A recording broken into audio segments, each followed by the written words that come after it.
Lanjut ya teman-teman, untuk problem 4-nya. Nah, bagi teman-teman yang belum nonton problem 3, aku saranin untuk nonton dulu problem 3-nya, baru balik lagi ke video ini.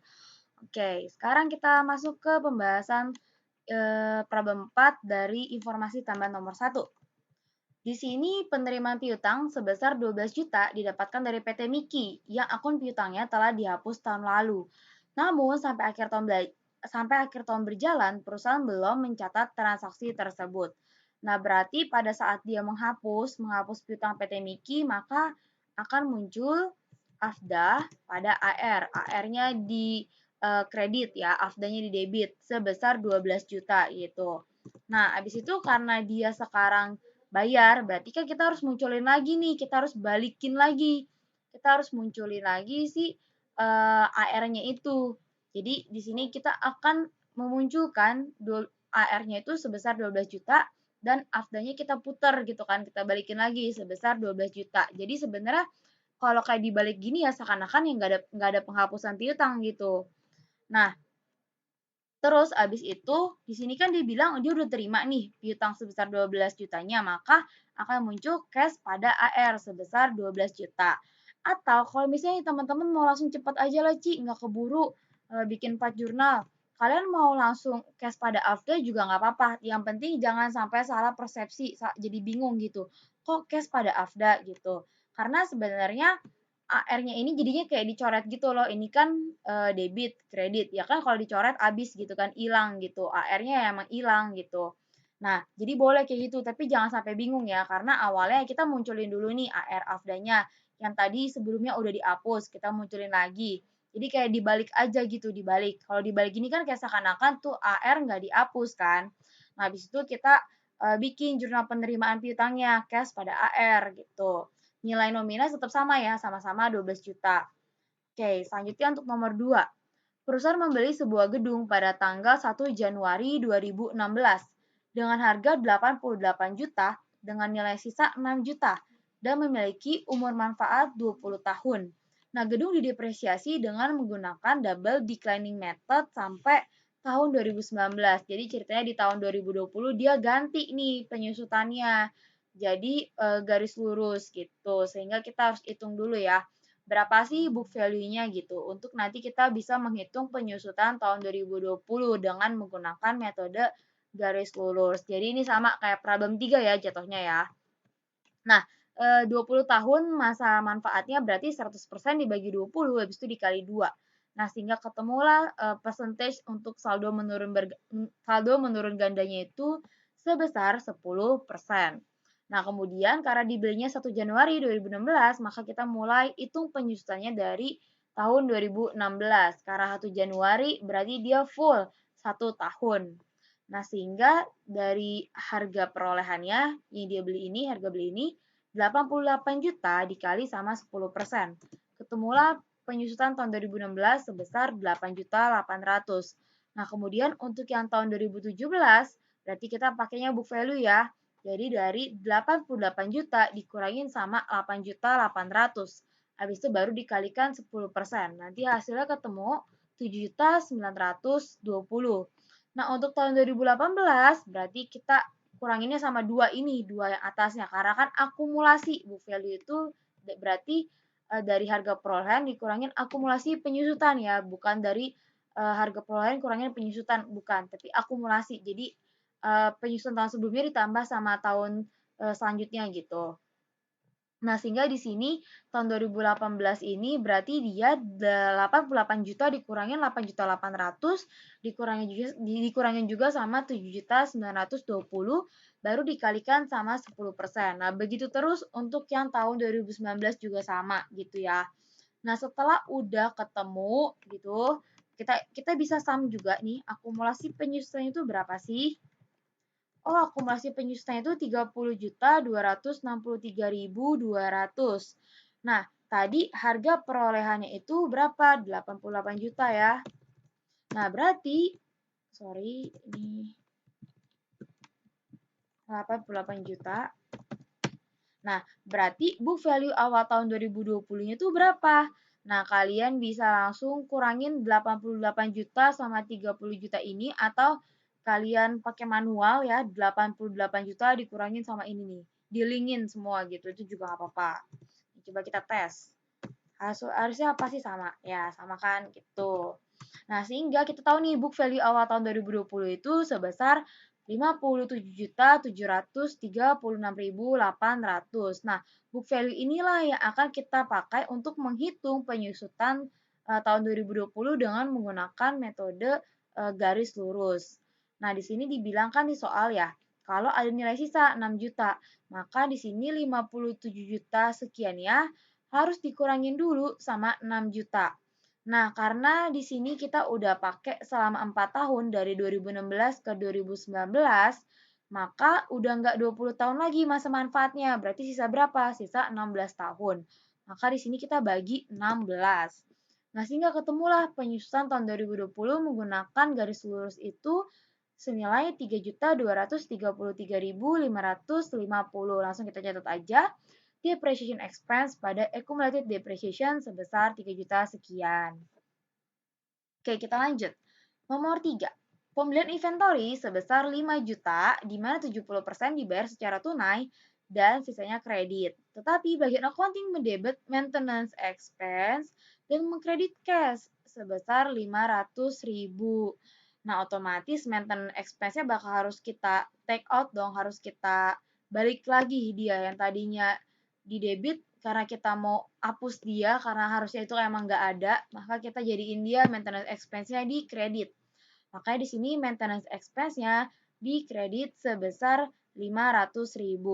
Nah, kemudian kita catat dulu nih, pembelian inventory-nya 5 juta. Nah, 5 juta itu 70% tunai, sisanya kredit. Berarti kreditnya berapa?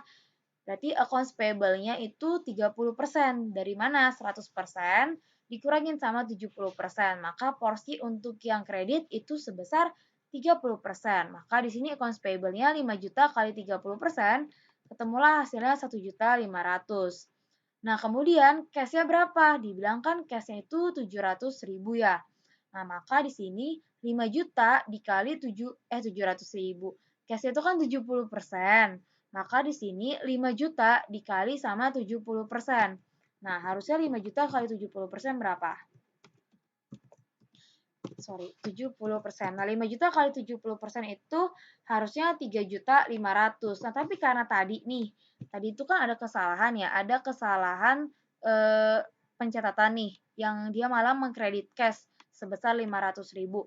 Nah, harusnya cashnya itu nggak ada yang kurang kan, nggak ada yang berkurang kan, nggak ada yang berkurang 500.000 kan. Nah, tapi karena dia tadi ada nyatet kurang, maka kita harus ngebalikin cash-nya lagi gitu. Nah, maka di sini kita bisa langsung aja kurangin yang tadinya harus ngeluarin cash-nya 3.500.000, kita kurangin aja sama 500. Jadi kita nggak perlu nih bikin jurnal di debit cash yang buat ngebalikin cash tadi itu. Jadi langsung aja ditulis 3 juta. Gitu. Jadi maksud aku kalian nggak usah bikin kayak gini nih. Gimana ya? Ini perhitungan DP-nya mungkin akan kita katasin aja kali ya. Sini kali ya. Nah, jadi kalian tuh nggak usah bikin kayak gini teman-teman. Nih, nggak usah bikin di sini cash lagi 500.000 gitu. Karena kan tadi dibilang ada yang duit keluar gitu ya, ada duit keluar. Padahal kan harusnya nggak ada, itu kan salah catet. Sehingga duitnya harus dimasukin lagi dong, di sini di debit 500.000. Nah, itu kalian nggak usah bikin kayak gini, karena kita udah langsung kurangin 500.000. Jadi di sini bukan 3.500.000 gitu, melainkan cuma 3 juta. Karena 500 ribunya itu kita langsung kurangin. Jadi makanya nggak usah ada jurnal cash lagi di debit. Tapi kalau teman-teman mau bikin jurnalnya di sini 500.000 ya, terus di sini 3.500.000 juga nggak apa-apa. Jadi kayak gini nih jurnalnya. Gitu. Tapi kalau langsung mau di apa tuh ibarat kata kayak dicoret gitu ya, dihapus di yang ini yang 500.000 di debit, jadi di sini cuma 3 juta aja, nggak apa-apa, itu juga nggak masalah. Oke. Kemudian untuk lanjut nomor 4, pada tanggal 1 April 2020, perusahaan menerima pembayaran sewa untuk 12 bulan sebesar 30 juta. Bagi akuntansi belum mencatat unearned rent revenue. dengan pendekatan neraca maupun laba rugi pada tanggal tersebut. Akuntan akhirnya memutuskan menggunakan pendekatan neraca.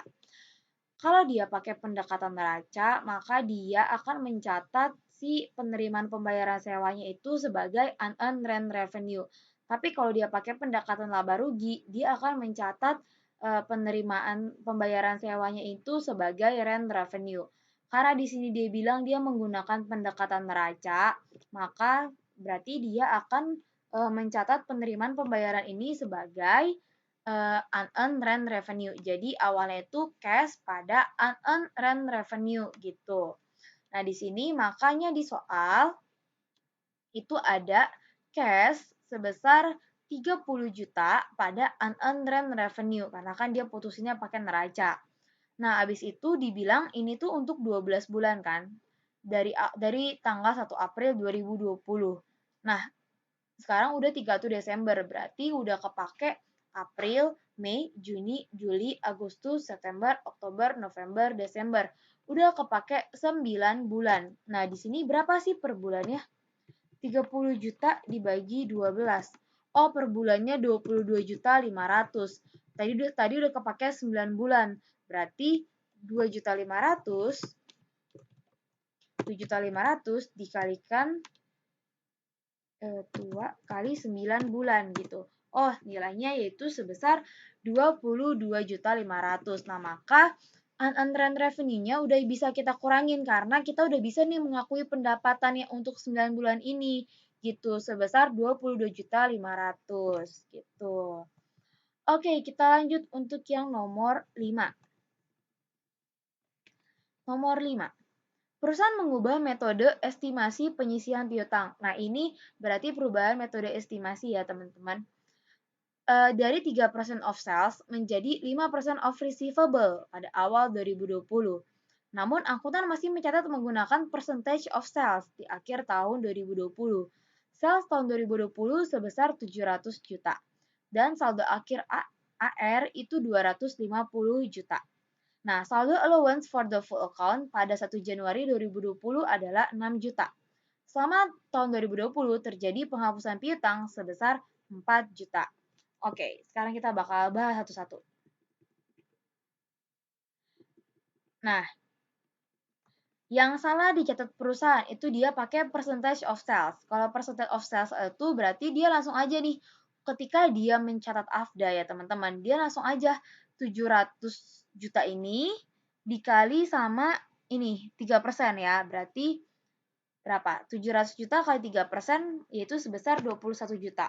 Nah, ini tuh dia langsung akan menambah saldo AFDA. Jadi nanti ketika dia nyatet bad debt expense, ini BDE pada allowance for the full account itu jadi langsung 21 juta gitu, 21 juta. Gitu, dia langsung kayak gitu. Nah, tapi yang di mau perusahaan itu dia pakai pendekatan percentage of sales, di mana kalau percentage of sales nggak bisa tuh langsung kayak gini, BDE AFDA 27 juta dari perhitungan itu nggak bisa. Karena kalau percentage of sales, kayak yang aku bilang, nilai nilai nominalnya itu nanti akan menjadi saldo akhir AFDA-nya gitu. Makanya di sini nih dia bilang kan 5% of receivable ya. Nah, receivable AR-nya itu pada akhir saldo akhir AR-nya itu 250 juta. Berarti 250 juta dikali 5%. Nah, yaitu sebesar 12.500.000. Nah, 12.500.000 ini akan menjadi saldo akhir AFDA-nya gitu. Nah, maka di sini nih saldo akhir AFDA-nya itu harus 12.500.000. Nah, kita lihat nih. Dia itu ada saldo awal 6 juta. Kemudian ada penghapusan sebesar 4 juta. Berarti ada sisa berapa di kredit? Ada sisa 2 juta gitu kan. Nah, kayak yang aku bilang, kalau ada sisa di kredit, untuk mencari tahu angka yang akan di jurnalnya itu berapa, kita kurangin aja sama sisanya. Makanya di sini kan harusnya itu akhirnya 12.500 ya. Berarti 12.500 dikurangin sama tadi selisih 6 sama 4 ini ada 2 juta di kredit. Berarti 12.500 dikurangin sama 2 juta. Nah, berarti yang akan masuk ke jurnal itu sebesar 10.500. Nah, tadi karena di awal abis apa tunggu di sini kita balik lagi ke soal. Nah, karena di awal si siapa tuh em, apa akuntan kita itu masih mencatat menggunakan percentage of sales, maka kan berarti dia nyetetnya ini kan BDE pada AFDA sebesar 21 juta. Padahal seharusnya itu kita cuma catat itu sebesar 10.500.000. Berarti ada kelebihan dong. Kelebihannya berapa? 21 juta ini dikurangin sama 10.500.000. Coba kita lihat. 21 juta dikurangin sama 10.500.000. Maka akan ada kelebihan sebesar 10.500.000 gitu. Nah, karena ada kelebihan sebesar 10.500.000, maka di sini kita yang biasanya bikin jurnal itu BDE pada AFDA, maka kita akan putar, kita akan balikin gitu. Karena kan lebih ya, maka di sini jurnalnya itu AFDA pada BDE sebesar 10.500.000. Jadi kayak gitu ya. Oke, sekarang kita lanjut ke yang nomor 6. Di sini nomor 6 bilang kalau perusahaan itu memiliki franchise dengan jangka waktu 8 tahun yang diterima pada awal tahun 2015 dengan kos 80 juta.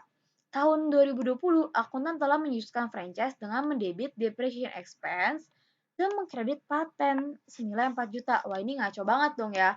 Karena kan harusnya dia amortisasi franchise, tapi malah dia eh, ngejurnal paten terus habis itu depresiasi lagi. Padahal kan paten itu pasti diamortize juga gitu, bukannya malah di depre. Jadi ya kita harus memutar semuanya itu gitu. Jadi pertama kita putar dulu nih.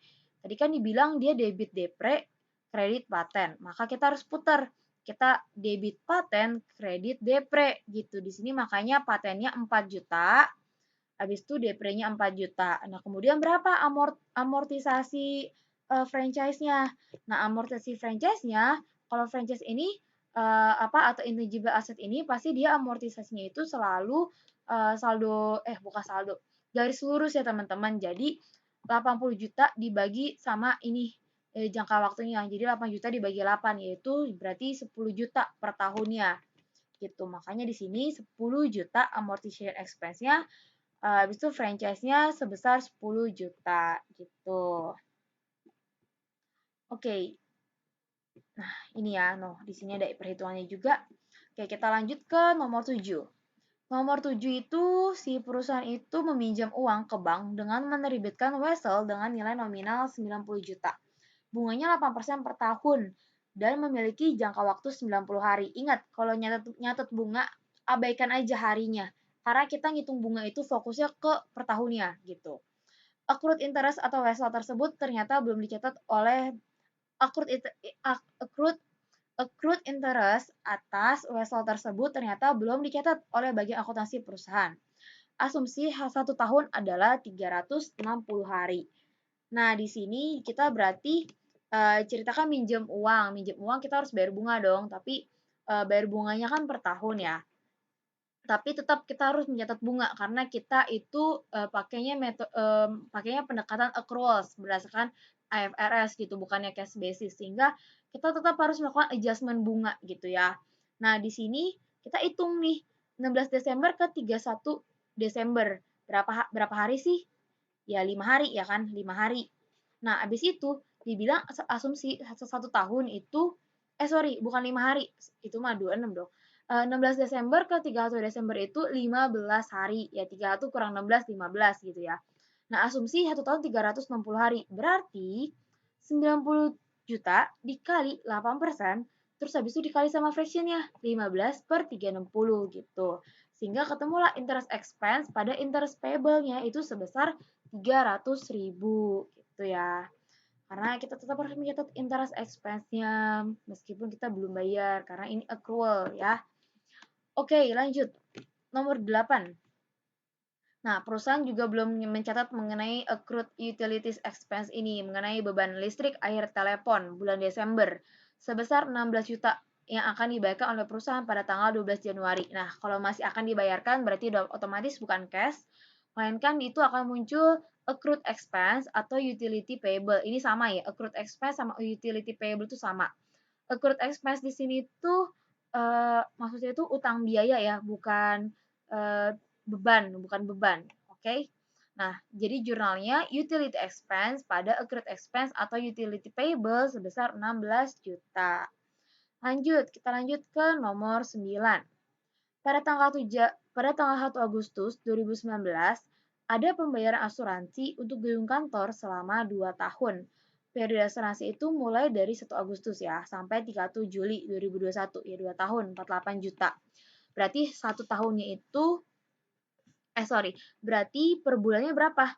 Kalau 48 juta ini untuk 2 tahun, berarti ya benar dibagi 24. Nah, berarti per bulannya itu 2 juta ya. Nah, perusahaan melakukan kesalahan dengan mencatat seluruh beban tersebut sebagai insurance expense. Nah, jadi ceritanya dia malah nyatet itu semuanya sebagai insurance expense di 48 juta ini. Nah, tidak ada jurnal lainnya yang dicatat selama tahun 2019 dan 2020 terkait dengan beban asuransi tersebut.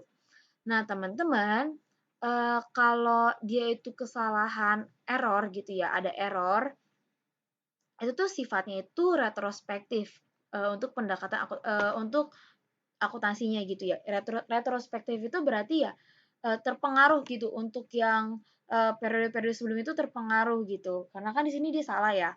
Nah, sehingga kita harus melakukan jurnal koreksi kesalahan ini.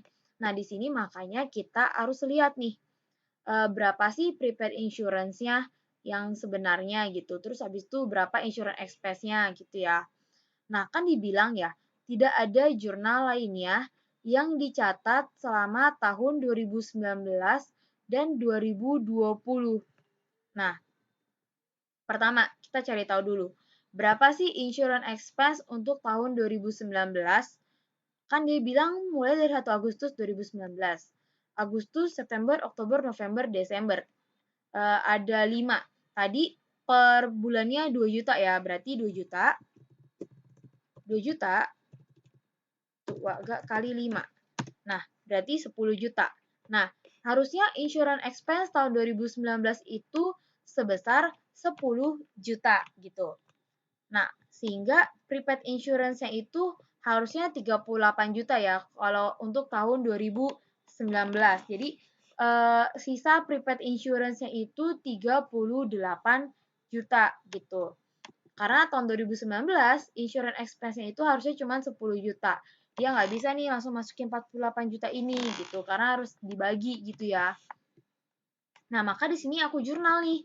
Aku jurnal untuk yang tahun 2019 ini dulu, yaitu prepaid insurance pada retained earnings. Jadi nih, kita munculin akun insurance expense-nya sebesar 38 juta. Jadi prepaid insurance 38 juta ini dapat dari mana? Dapat dari 48 juta yang utuh dikurangin sama insurance expense-nya. Jadi sisanya itu 38 juta.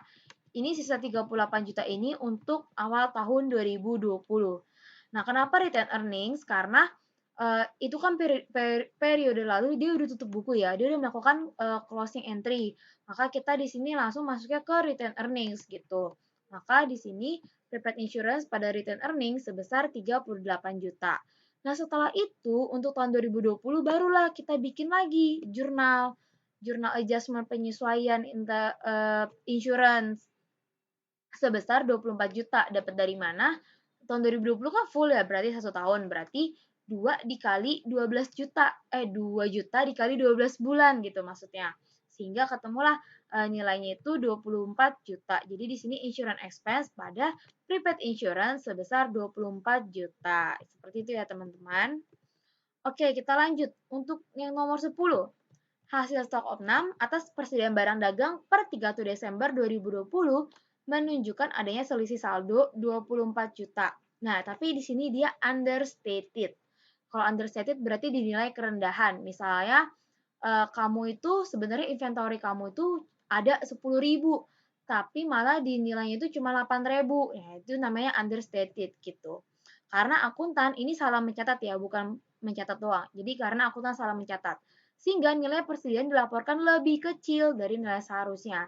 Nah, karena lebih kecil ya berarti kita harus bikin itu balik seperti keadaan yang seharusnya gitu ya. Maka karena dia understated 24 juta, berarti ya kita tambahin gitu nilai inventory-nya sebesar 24 juta biar dia nggak under ataupun over.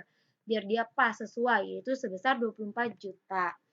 Nah, karena ini masih 31 Desember ya, bukan yang kayak bukan yang kayak soal problem 3 di mana itu dia yang tahun lalu. Kalau kita back lagi nih, kita back lagi ke problem 3, di sini dia saldo presiden akhir tahun 2019. Nah, ini kan tahun 2019. Jadi terserah kalian mau pakai income summary atau RE, cuma aku lebih prefer ke RE gitu ya. Nah, kalau yang ini dia kan emang tahun 2020.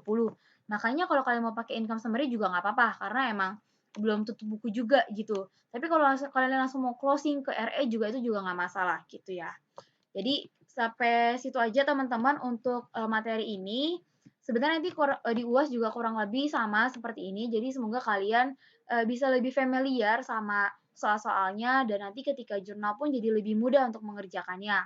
Nah, namun kalau misalnya tapi kan ada yang ingin ditanyakan, feel free juga buat tanya, jangan takut atau apa, bisa langsung chat aja di Teams atau komen di bawah ini ya, oke? Thank you semuanya yang udah dengerin aku sampai selesai dari sesi kita yang sesi 8 ya, sesi 8 sampai sesi 14 ini. Thank you banget. See you di pertemuan-pertemuan berikutnya dengan mata kuliah, entah itu masih inter atau enggak ya. Bye-bye. Thank you guys.